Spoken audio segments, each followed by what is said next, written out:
Welcome to Finding Your Balance, a Mental Health podcast. My name is Tiffani Fritzsche. I'm a licensed mental health counselor. I'm joined here with my friend Kirk Fasshauer, licensed clinical social worker. Welcome. If this is your first time tuning in, we're so happy you're here. If you've heard before, we're so glad you're back. Today we have a very special guest. We are joined by Rita Langford. She is the founder of Hope Restored Counseling of Florida and has piloted a new path of treatment as a social work dietitian. Now, Rita has a lot of credentials behind her name, so I'm going to read them off so I don't get them wrong. She is a DSW, an LCSW, an RD, an LD, and a CDCES. Rita, what does that mean? So the DSW is a doctorate in social work. The LCSW is a licensed clinical social worker. Mm-hmm. RD is a registered dietitian. LD is licensed in the state of Florida as a dietitian. And then the CDCES is I am a certified diabetes educator. They changed the credential, but that's essentially what it is. Okay, well, thank you so much for being here. Thank you. So when Kirk and I were planning for this season of the podcast, one of the conversations that came up over and over is just the impact that nutrition and diet have on mental health. And I am not an expert. I don't have those letters by my name, but in my opinion, I would say that is such a huge impact. Yes. Are we off base or is that right? Oh, you are on base. Totally on base. Tell me a little bit more what you have found is like the biggest connection that you've seen or just the biggest differences that a good diet can make in mental health. So we know that diet completely impacts mental health, how we function. I always tell my clients we're not firing on full capacity if we're under eating, not getting the nutrients we need, or we're not eating an overall healthy diet. So it's just that being mindful of getting healthy nutrients at least most of the time. No one's diet's 100% perfect. Okay. Yeah, right, because there's a lot of processed stuff out there. And I'm sure that definitely, everything I've read says that's not good. Right. Yet it's the most accessible and the cheapest because it's processed. Yes. Versus the healthy stuff. I mean, what would you recommend? Well, you said mindfulness. So what do you mean by mindfulness eating? So I educate my clients on mindfulness eating. So it's that slowing down, paying attention to what we're doing, savoring our food versus inhaling it, and just being mindful of choosing healthy more often. I always tell people no one has a 100% healthy diet. I don't. I'd be lying if I said I did. Most people are lying if they say they do. So it's just that, 90-ish, 95-ish. We need to be picking healthy more often. So listen, I'm throwing myself under the bus as the guinea pig, so I'm going to ask you some things. So I know for a lot of people, so the population that we kind of target with these episodes is that young adult, adolescence age range, and sometimes they're not the best at choosing healthy. They're the best at choosing convenient because sometimes they're not preparing their own meals, and sometimes there's a lot going on. I know for me, breakfast is probably my least prioritized meal of the day, only because there's so much going on in the mornings and I'm trying to get out the door. Can you give us an idea of how important is it to start your day with food versus just grabbing coffee or an energy drink?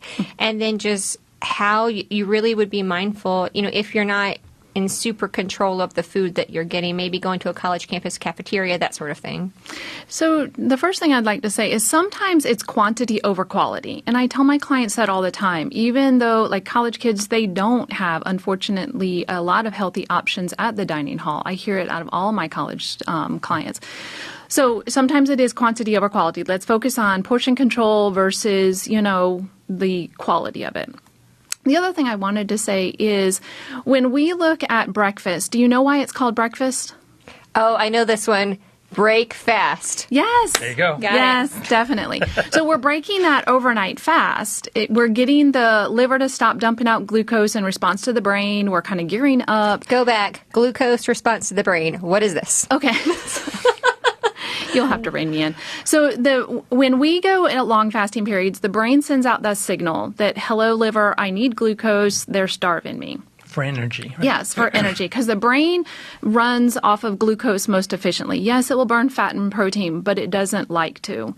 So we need that glucose. Obviously, we want healthy more often. Is glucose like sugar? It is. Okay. It is sugar. And so we're going to get it from our liver if we're not eating it. So we want to stop that liver dump out, give the brain what it needs to kind of just energize the day.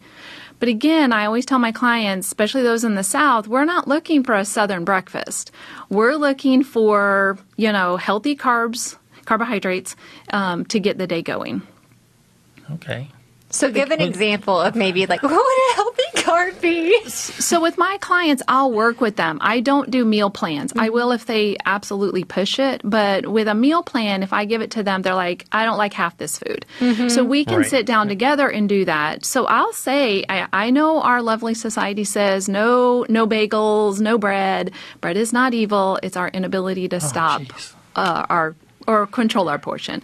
So it can be something as simple as like an English muffin with, peanut butter or jelly, or even English muffin and a little bit of butter. It can be a bagel, cream cheese. I always jokingly say the cream cheese should not be swimming on the bagel. That's the best way, though. I know. I'll have a little bagel with my cream cheese, please. Absolutely, right? absolutely. So it can be something that simple. It doesn't have to be a sit-down, breakfast of eggs, bacon, whatever else goes with that. Right. That Southern breakfast. So oatmeal is good also? Yes. But not the sugary. Well, again, something's better than nothing. Okay. So I will tell my clients, if that's all they have is the packets, just be mindful of the portion of what they're getting. So 1 packet versus 6. Yes. Maybe going a little more on the plain side and then adding like a little bit of brown sugar, a little bit of cinnamon, just something to spice it up a little bit where it's not as bland. Okay. Now, I've heard people talk about intermittent fasting. Is that something that's beneficial for mental health? So our body knows how to operate in a normal fasting period. All of this intermittent fasting came out in the diet world, that weight loss. We won't go into all of it, but like even the keto diet was really designed for children that were prone to epilepsy. And so that's really where that diet came from. And then it just morphed into another fad diet. So the intermittent fasting, people will see a kind of a quicker weight loss because the body's going to give up the weight initially. But I always say we're going to plateau. That plateau is the body going, yep, and I think you're trying to starve me, so I'm not going to give up any more weight. And then people get frustrated and they go back to their old ways. So intermittent fasting isn't overly bad. It's just not healthy in the long run. Okay. Well, and that's so helpful to know because I know we've talked before about social media, and sometimes you get this brainwash effect of, well, if I see it often enough, well, it must be good, because if it's all over TikTok or if it's all over Instagram or social media, like, well, if everybody's doing it, it must be okay. Sadly. And so what you're saying is just because you see something all over the place doesn't necessarily mean it's a great idea long term. Correct. Okay. I also jokingly say just because someone eats doesn't make them an expert in nutrition. We really should be making sure that we're hitting or getting reliable information, reliable sources, to where we're getting our information. So so getting a little more into the mechanics of it, I guess, is how does our diet, blood sugar, what have you, affect our mental well-being? What are the impacts you see when it's not regulated well? So because we're not getting that glucose, it almost like puts our body into trying to reach equilibrium on its own. So again, the liver's dumping out glucose, but it can cause that surge of glucose, which can really impact our mental health. Or in some people, it can cause low blood sugar, which can cause like confusion, an increase in anxiety. It really can lead into depression, cognitive decline, different things like that. So it does impact our mood overall. Okay, so I've always heard, sugar intake is bad. Now, are we talking processed sugar or natural sugar, or both? Probably a little more on the processed sugar. So it's going to give you that spike and then the crash. And that's what's going to impact our mental health because the body, again, is trying to reach that equilibrium. It knows how to do it, but when we're giving it the refined sugar, it's just going to crash faster. Now, when you talk natural sugar, you're talking like fruits that have the natural. Yeah. That's going to be a little bit of a slower spike because it has the fiber, which will slow down the influx of the glucose. Nice. So for somebody who might be struggling with diabetes, for example, or has developed diabetes, is it a result of their previous diet, or is it something inherited, or maybe a little bit of both? A little bit of both. Yeah. So type 1 is a little more, can be hereditary. Type 2 is a little more environmental in our diet. It can have a little bit of genetic component, but we're seeing, unfortunately, a huge increase in teenagers, young adults getting diabetes or prediabetes. Wow. And it is primarily diet driven, unfortunately. It is. Okay. Well, and I remember, Kirk, we've talked before about like our own college experiences. So I grew up in a household where, we didn't eat a lot of fast food, mostly to save money, but also because trying to be a little bit more healthy. But we didn't buy a lot of soda. Do you say soda or pop? Soda. You say soda? Same. That's mid. That's mid. Mid-states, yeah. I remember whenever I first moved down here, everything was a Coke. And I would go to a restaurant and they would say, what would you like, Coke? Okay, what kind? And then you would say if you wanted Sprite or something different. But I remember coming to college was the first time, this is going to sound so silly, that my friends and I were like, oh my gosh, we can get soda whenever we want, as often as we want, and it's already included in the bill, so we're not having to pay. Because usually we would go to restaurants and order water because water was free, not because it was healthy. And so we're like, oh, we get unlimited supply. Or even you would go into like the line that has the fries.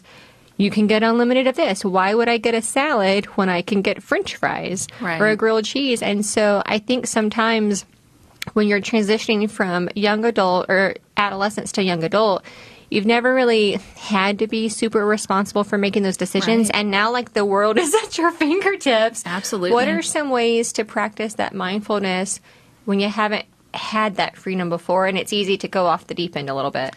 I think we need to do a lot more educating from those that are going from adolescent to college life, to talk to them about what is healthy eating, how can you pick healthier choices. Again, it all goes back to sometimes quantity over quality. Watch the portion. Just because it's there doesn't mean you should be eating it, doesn't mean you should eat large amounts of it. But I think it's that education, just really getting it in there as soon as they get to college. Because we all know when we're in our parents' house, we're kind of following those rules, and then when we get out of our parents' house, maybe I'm telling on myself, it's kind of, we go a little wild.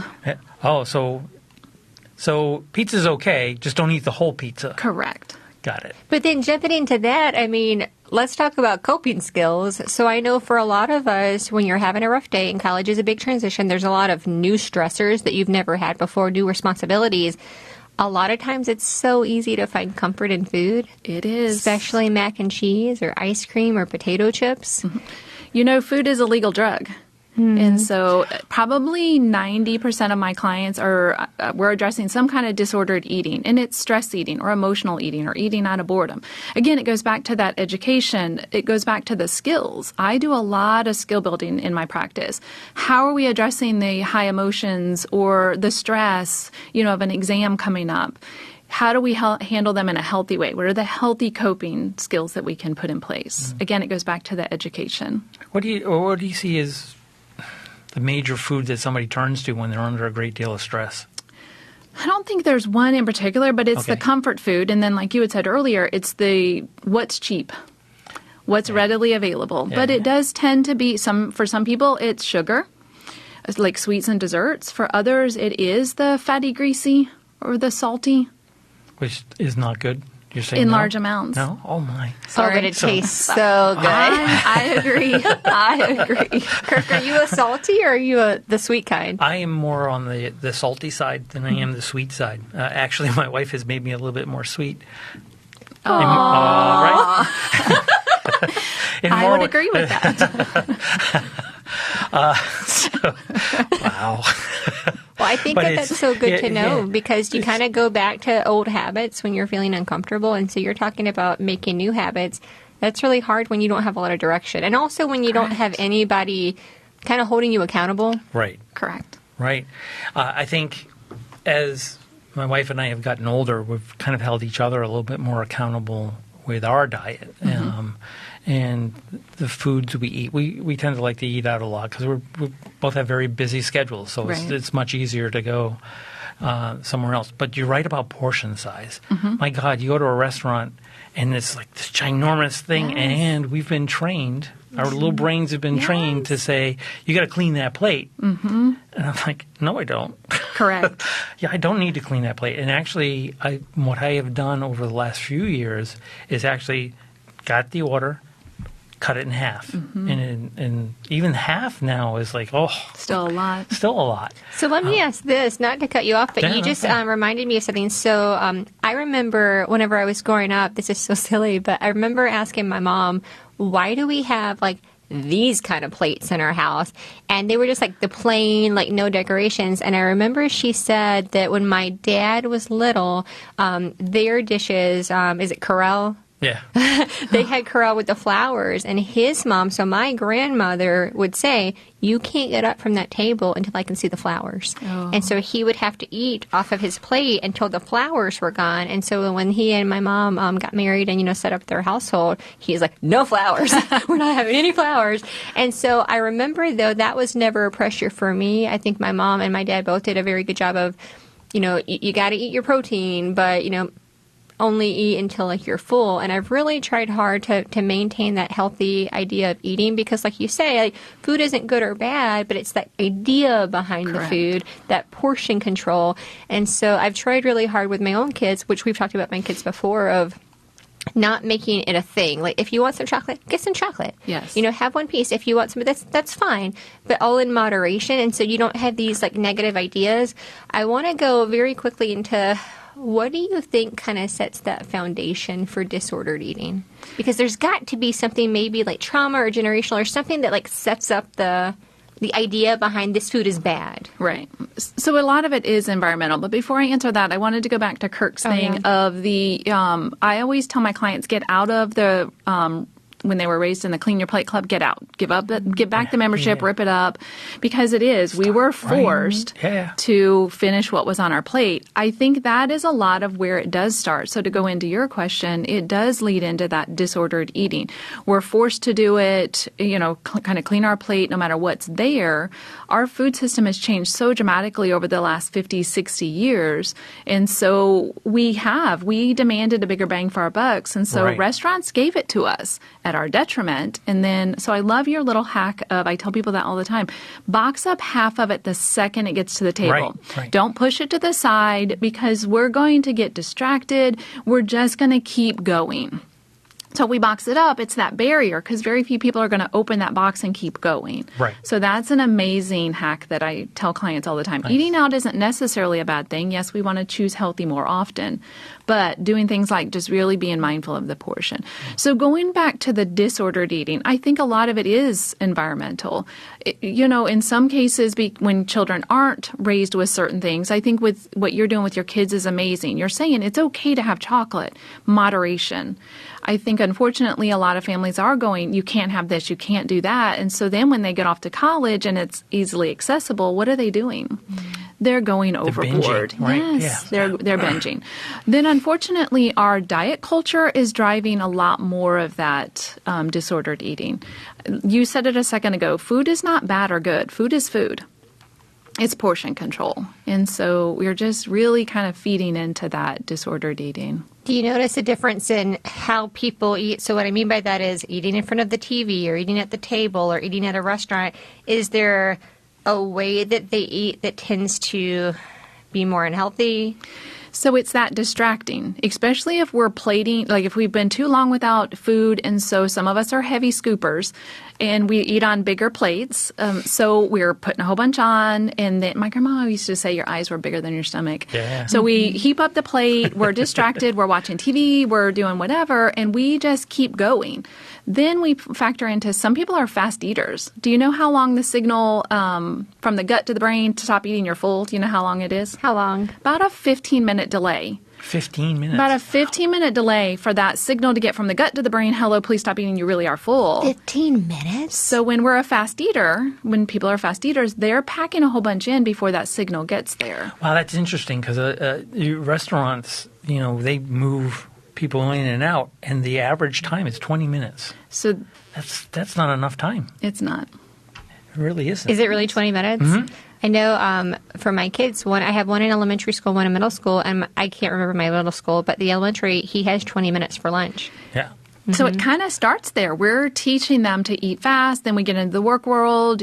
People are expected to, eat really quick and get back to work. And so we're eating fast. We're not chewing. We're just inhaling. We're not we're not savoring the food, Correct. right? When I was like, oh, I really like this taste. I like the way. Oh, just get it done. Yes.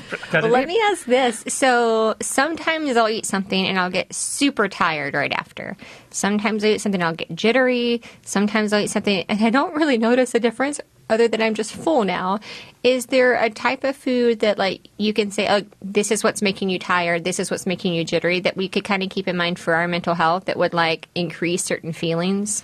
It's typically going to be your refined, your processed foods. So it's going to be that quick rise in blood sugar, glucose, and then it's going to be the crash because there's nothing to slow it down. Yes, the protein will slow down the digestion of the carbs, but we really need more fiber. So the whole grains and stuff like that, that's going to slow down that rise.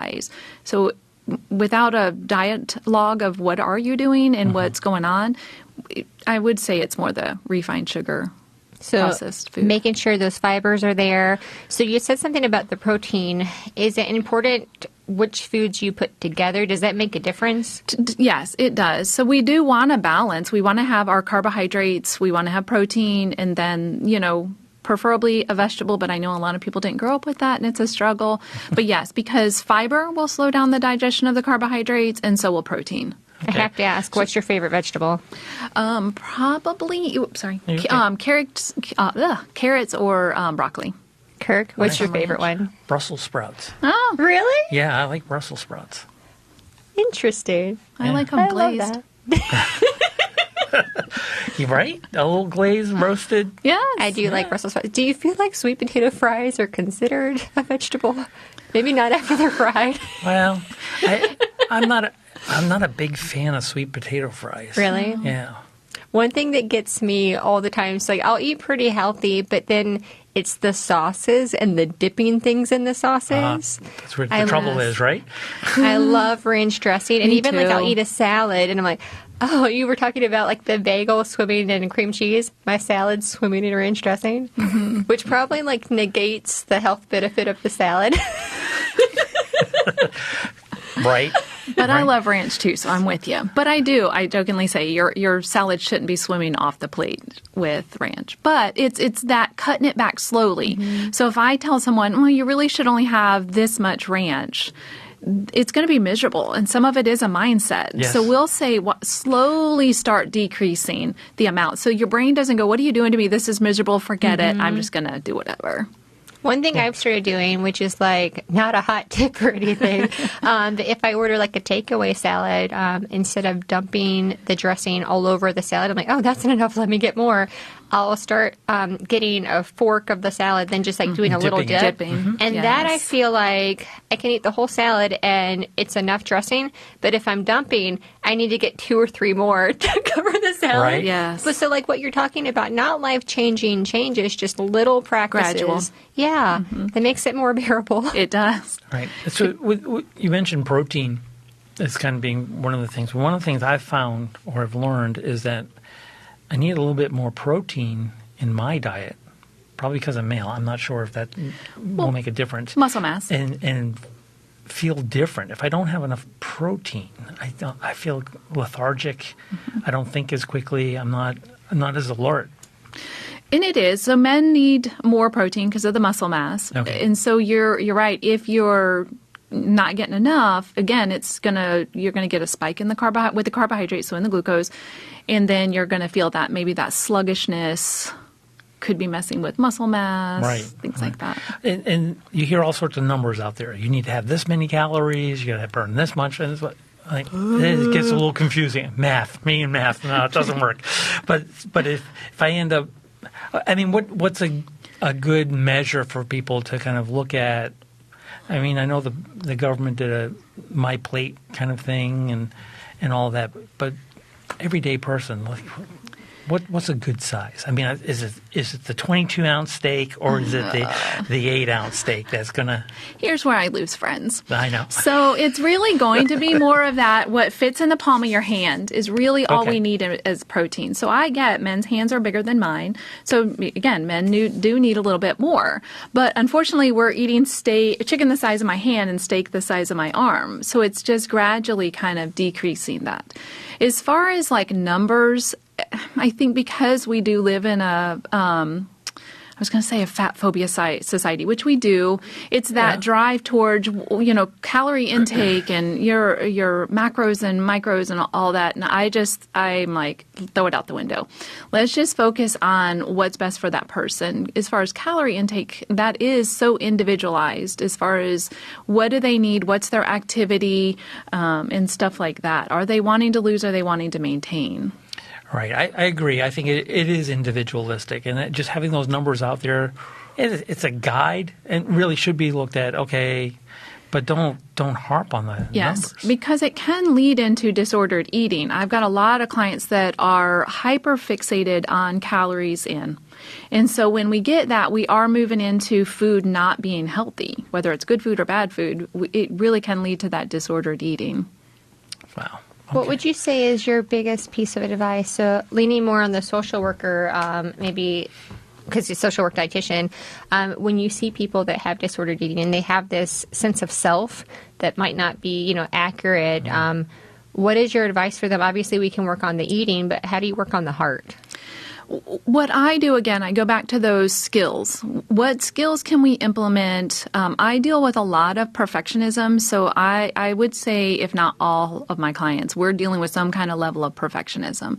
So we try to just, what's going on with them, individualized, what are we doing, how can we manage what you need? Mm-hmm. And so I think it kind of goes into that of just walking alongside them individually. Not sure if that answered your question. No, for sure. And I think you'll agree with us. A lot of times when we are in our most vulnerable self, that vulnerability sits right next to shame. Yes. And if you have that perfectionist, which I feel like I'm a recovering perfectionist. Myself as well. When you have that, it's like, man, I messed up one time. What's the point? Right. I already did it. Like, might as well finish the bag. Yes. And so when that vulnerability, for real, like when it's right next to shame, it's like, well, what's the point? Right. And so I think it's so helpful how you've kind of married social work and nutrition because they're so interconnected. They are. It so is good. why I went back. So not to give it the big history, I got my BSW, went off, did other things, then got my RD. And while in practice, I realized that it's so hard to make lifestyle changes when we're not dealing with the mental health. So it's almost like an iceberg. We can see what's going on. We can see the struggle with food. We can see the struggle with weight or whatever it is, but we're not looking under the water at why. And so it's that mental health. It's the reason I went back and got my MSW and DSW, is to just really focus on why are we using food as a legal drug? So mindfulness is huge. I do a lot on mindfulness eating. I do a lot on, really just, again, the skills. How are we addressing what is going to be best for you? What you said a minute ago where, like, okay, well, I've already ate one sleeve of the Oreos. Why not just eat the whole bag? But I work with, okay, wait, just because you feel like you messed up doesn't mean, I said this term to one of my teenagers and they looked at me like I had 5 heads. Don't throw the baby out with the bathwater. We just need to say, okay, wait, so I messed up. It's okay. How do we go healthy distract? We come up with skills, whether a lot of my clients are art focused. That is not my thing. But what are the healthy distractions that we can get you out of this mind spiral or thought spiral that you're in? Yeah. Nice. What have you found to be like one of the biggest coping skills or things, like you said, to reset that spiral? A lot of journaling. A lot. We call it brain dumping because a lot of my clients hate the word journal just because it has carries that negative connotation of. And I'm like, no, I don't really want to know about your day. I want to know what is going on emotionally. So we'll do journaling, maybe going for a walk. Like I said, a lot of my clients are heavily involved in art, and so I'll try to get them. Let's focus on an art project. What can you do to get out of the kitchen? Yeah, you talk about the journaling piece. So I've been telling people, if you're a Harry Potter fan, you're going to get this. So in one of the books and in the movie, Dumbledore has this device called a pensieve, and he's got a memory and it's clogging up his brain, if you will, with all these memories. He puts a memory in the pensieve, yes, and then you can go back to it later. And I said, I just fell in love with that visual and the way it happened. I'm like, that's a journal. He's keeping a journal. Without calling it a journal. without calling it a journal. It's a pensive. There you go. You're right. Oh, I might steal that one. It's so Yeah, freeing to do that brain dump, like you said. We were talking before the podcast, so I just celebrated 14 years of marriage. Thank you so much. Congratulations. And one of the things that my husband and I, or what he had to learn about me a lot of times, is sometimes I'll need to like word vomit or dump, and I don't need you to fix anything. I just need to like get it out. Yes. And the way that my brain and my heart work, if I just kind of clear it, then I'm fine. But I just have to have that space to kind of like process. Right. And I don't need you to fix it. I might not even need any advice. Right. I just need a human that I trust that I can kind of sounding board. So I love that you have created this like sense of safety for your clients to where brain dump it out. And then sometimes just the act of decompressing is so healing. Yes. Yeah. Because most of us are visual. So if we can visibly see it versus trying to manage it in our brain, it's like a tornado up there.